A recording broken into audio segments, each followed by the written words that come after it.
buhay kanyang mamahalin gamit lamang ang kanyang pangalan at kandila. Hello mga guys, kumusta kayo? Panibagong araw, panibagong video na naman tayo, and sa araw na ito ay isa na namang video ang aking ituturo sa inyo, simpleng gabay o simpleng pamamaraan na makakatulong sa atin. At bago ang lahat, gusto ko lang mag-disclaimer sa mga taong hindi naniniwala at hindi gusto ang mga kagaya nitong video.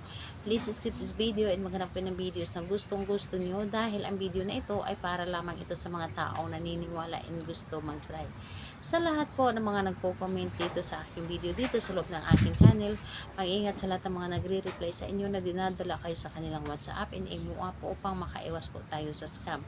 Ngayon po, ituturo ko sa inyo kung paano kayo mamahalin habang buhay ng inyong minamahal na simple lamang na paggawa na hindi ka na kailangan pang gumastos. So, dito po ay wala tayong ibang gagamitin dito, is kandila lamang. So, kung meron kayong pula or pink na kandila, mas maganda.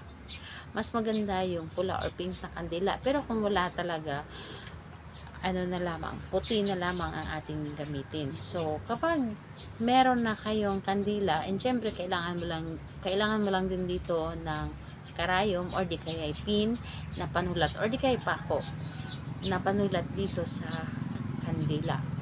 And ayun, syempre kailangan din natin dito ng panindi. So kapag ready na yung ating mga naibanggit na ating gagamitin, ay i-ready mo lang din dito ang inyong sarili. Kailangan na hindi ka nagdududa sa ritual na inyong gagawin, yung tipong buo ang inyong loob at hindi ka magdalawang isip sa paggawa nito. So, ayan po, kapag ready ka na at handa ka na sa iyong sarili, pwede mo na itong umpisahan. So, ang gagawin mo lamang dito, napakadali at napakasimple lamang. Kunin mo ang inyong karayom or di kaya pin or pako. So, dito sa kandilang ito, isulat po ninyo, iukit po ninyo dito sa kandila yung pangalan at apelyido ng inyong target. So, pangalan at apelyido ni target, dapat po pangalan at apelyido talaga ang inyong isulat dito. Iukit talaga ninyo.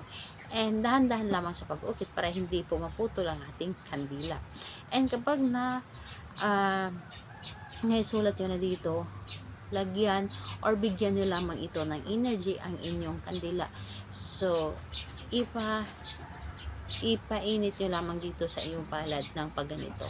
So, habang pinapainit ninyo sa inyong palad yung kandila, syempre kiniklaim ninyo ang inyong mga ginagawa. Kiniklaim ninyo sa inyong sarili na ito ay agad na gumana para sa kanya, para ipaparamdam niya sa inyo kung gaano niya kayo kamahal. So, kapag uminit na yung kandila at nabigyan mo na ito ng energy, iyo lamang itong sindihan. Sindihan nyo lamang ito at titigan ninyo ang apoy ng kandila.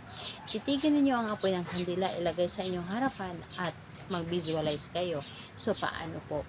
Sambitin mo lamang sa isip ninyo yung kanyang pangalan at apelyido at sabihin ninyo dito sa inyong isip lang din na mamahalin mo ako habang buhay, wala ka ng ibang titingnan pa, hindi ka na makakagusto sa iba, ako lamang ang iyong mamahalin, kahit ano pa mang pagsubok na darating sa atin, ako at ako lamang ang inyong mamahalin, ako at ako lamang ang iyong pipiliin habang buhay. So, lahat na sasabihin nyo, basta ito ay positive lamang at hindi negative ang inyong mga sinasabi.